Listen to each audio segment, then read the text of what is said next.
सहित जो है इसको सरल करेंगे।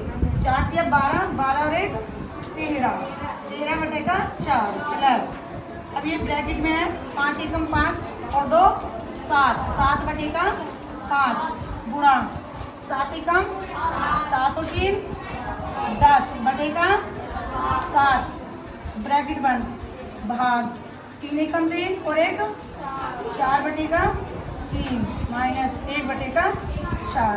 अब जो ब्रैकेट के अंदर है पहले हम ब्रैकेट के अंदर का सोल्व करेंगे। 13 बटेगा 4 प्लस, अब ये हमें गुणा करनी है। हम इसको ऐसे सामने सामने भी गुणा कर सकते हैं और इसको हम यहाँ भी हल करके कर सकते हैं। तो ये 5 एकम और 5 दूनी 10, 7 एकम 7 एकम 7, अब 2 एकम 2 बटे 1 एकम 1, क्योंकि नीचे तो 1 और 1 ही है, भाग 4 बटेगा 3 माइनस 1 बटेगा 4।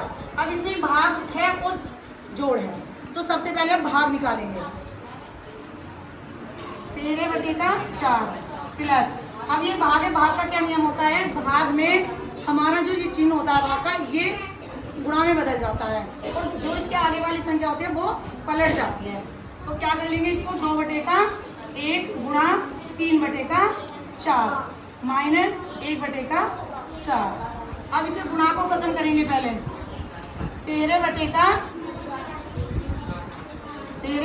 4 प्लस, अब ये यहाँ 2 एकम 2 और 2 दूनी 4, 3 एकम और 2 एकम 2 माइनस का 1 बटेगा 4।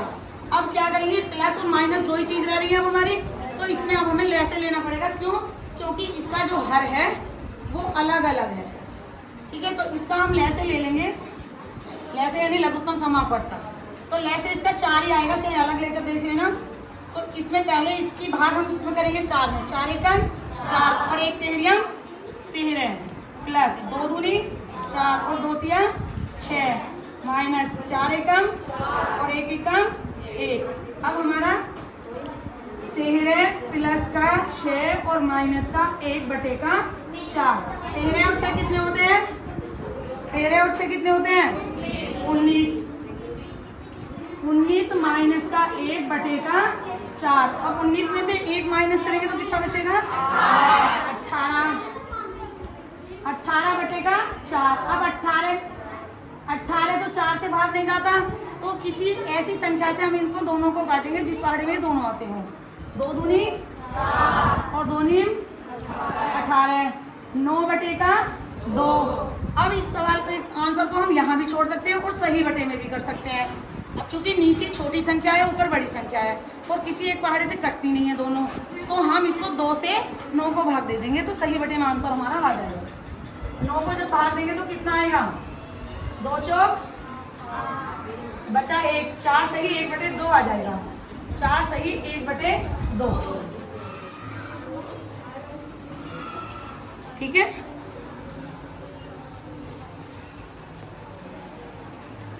तंतु से वस्त्र तक। ठीक, तंतु एक टॉपिक है जिसे हमें लेके जाना कहाँ तक, वस्त्र तक। वस्त्र सभी को पता है, वस्त्र जो हमने पहन रखे हैं। तंतु क्या है, वो चीज़ आज हमारी मेन है। तंतु क्या होता है, हमने अपने सिर का बाल देखा है, इतना बारीक बाल होता है, सेम इतना ही बारीक हमारा एक धागा होता है।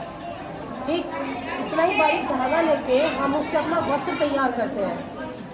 ठीक, उस बारीक धागे से अगर मैं यहाँ मार्कर चलाऊँ तो ये भी मोटा है हमारे बालों से। ठीक, बहुत बारीक चीज़ होती है जिससे ये भी टिकना है, उसके 3 गुना होता है। अब ये लगा लो हमारा वो बाल कितना बारीक होगा जिससे हम एक वस्त्र तैयार करते हैं।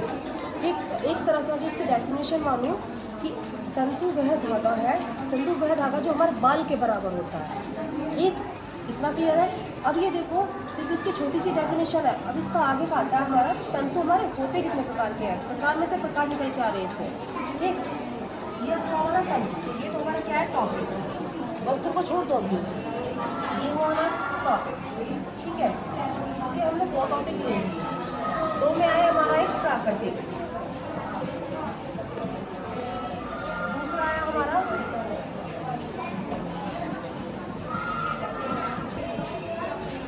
संश्लिष्ट। अब ये देखो प्राकृतिक और संश्लिष्ट होते क्या है। प्राकृतिक में टॉपिक है कि संस्कृत का नहीं है, संस्कृत अपने आप में अपना है, लेकिन प्राकृतिक में कौन से हैं?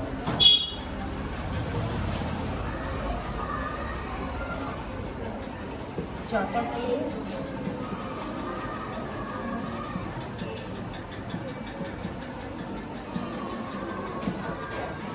पादप। ठीक, इस तस्वीर को ध्यान से देखना। पहले तंतु है हमारा, तंतु से हमारा दो चीज़ें बनी, प्राकृतिक और संश्लेष। ये भी एक कपड़ा है कि उस चीज़ में बताऊंगी कौन कौन सा है। प्राकृतिक में हमारी दो चीज़ें बनी, दो चीज़ों से कपड़ा बना है, जातक में और पादप में। ठीक, जातक में होता क्या है हमारा, तुमने देखा है ये चीज़ तुम्हारी जैसे ऊन होती है, जातक वो होती है जो तुम्हारी किसी के बालों से हो, जैसे तुम्हारे भेड़ के बालों से होती है, भेड़ के बालों से ऊन प्राप्त होती है ना। ठीक, हमें किसी के बालों से ऊन प्राप्त हो रही है, अगर हमें साफ साफ दिखाई दे रहा है कि ये हमें बालों से ऊन प्राप्त होती है, हाँ ये कौन सा तंतु है, तो तुम साफ साफ बोल दोगे जातक तंतु है, क्योंकि हमें किसी के बालों से निकल के आ रही है वो ऊन। ठीक, दूसरा आते हैं पादप। पादप क्या है, पादप हमारे बालों से नहीं, इसमें तो बनते हैं जातक में हमारे सिर्फ पहनने के वस्त्र। ध्यान रखना ये चीज़ में है, इसमें होते हैं हमारे पहनने के वस्त्र जातक में, क्योंकि हमें किसी से मिल रही है, उससे हम क्या है वो निकालते हैं, धागा निकालते हैं, धागे से रेशा निकालते हैं, रेशे से हम उसे तैयार करते हैं, जूटते हैं, खूब करते हैं, उससे अब जाकर उसमें पूरा धागा निकलता है, जब उसे सिलाई करते हैं। उसका भी एक चित्र बनवाऊंगी आगे। ठीक, उसके बाद है पादप। पादप तो तंतु कौन सा होता है, इसमें तो पहनने का हो गया, इसमें होते हैं हमारे, तुमने देखी होगी चटाइयाँ, देखी है, देखिए चटाइयाँ, रस्सी देखी है। ठीक, वो होती है हमारी पादप तंतु से। अब ये तो हमें पता है कि हमारी किस चीज़ से शुरू होती है, ये तो हमें पता है कि जिसके बाल होते हैं, लेकिन ये किस चीज़ से निकलती है हमारी, ये होती है हमारी एक तरह से पहले थे ये, जैसे इसमें निकल गया तुम्हारा हैप, एक नया टॉपिक है इसमें, हैप आया किस चीज़ से है, वो अंगोरा खरगोश, खरगोश, एल्पेका, याक, इन सब के जो ये निकल के आते हैं ना, खाल से निकलती है, उनसे निकल के आई है तुम्हारे पादप तंतु। इसमें तुम्हारे क्या है, उसका कैसा होता है रेशा, बिल्कुल चिकना। चटाई देखिए बिल्कुल चिकनी होती है, कपड़े तो इतना चिकना नहीं होता, कपड़ा हर एक कपड़ा होगा अलग अलग, लेकिन चटाई होती है, रस्सी होती है, बिल्कुल चिकनी होती है, प्लास्टिक वाली रस्सी बोल रही हूँ। ठीक, तो कैसी होती है, चिकनी होती है, वो किससे होती है हमारी, इनसे, पादप तंतु में। अगर मैं क्वेश्चन ये पूछूंगी तुमसे कि हमारा जो पहनने के वस्त्र होते हैं कौन से तंतु से होते हैं, तो तुम खुद ब खुद जवाब दोगे बेटा जातक से। और जो हमारे बिछाने के चटाई होती है, रस्सियाँ होती हैं हमारी, ये कौन से तंतु में होती है, पादप तंतुओं में।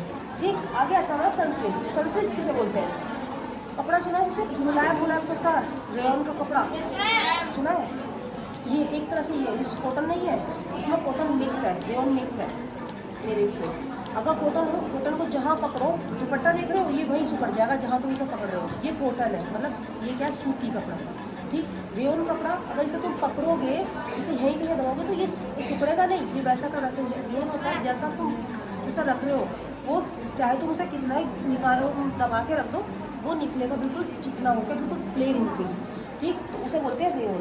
रेयन हो गया, नाइलॉन हो गया, नाइलॉन भी कपड़ा ऐसे होता है, ज़्यादातर देखोगे नाइलॉन कपड़े पर ट्रेस नहीं होती, क्योंकि वो चिपका लेती, क्यों, क्योंकि उसमें हल्का सा प्लास्टिक का असर माना जाता है, नायलॉन कपड़े में हल्का सा प्लास्टिक का माना जाता है, क्योंकि प्लास्टिक को गर्म चीज़ पकड़ती है, आग हुई या कुछ भी दूर से पिघल देती है। ये नहीं है कि कपड़ा ही, अगर तुम बॉटल भी रख रहे हो तो दूर से तुम आग दिखाई दोगे, थोड़ी देर में उसे वो पिघले ना, लेकिन हल्की सी पिघली हो जाएगी। ठीक, वो नायलॉन में आती है हमारे, थोड़ा सा उसे प्लास्टिक का कण माना जाता है। ठीक, आगे आता है तुम्हारा बेटा, अभी बताया था एक चीज़ दिखाऊंगी, देखो तंतु का एक चीज़ और है, यही तुम्हारा दूसरा डायग्राम लेके आइए। जाटा और ये तो पता चले जाता और पादप तंतु कौन से होता है तुम्हारे, ठीक।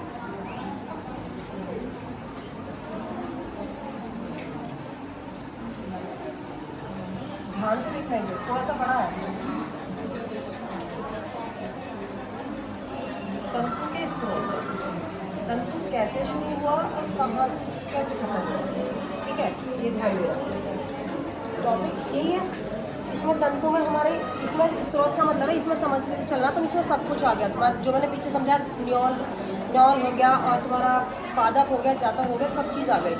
इसे हम लेके चलेंगे, ये बारे पेड़ पौधों से सबसे मिला है, कपास वगैरह सबसे मिली है।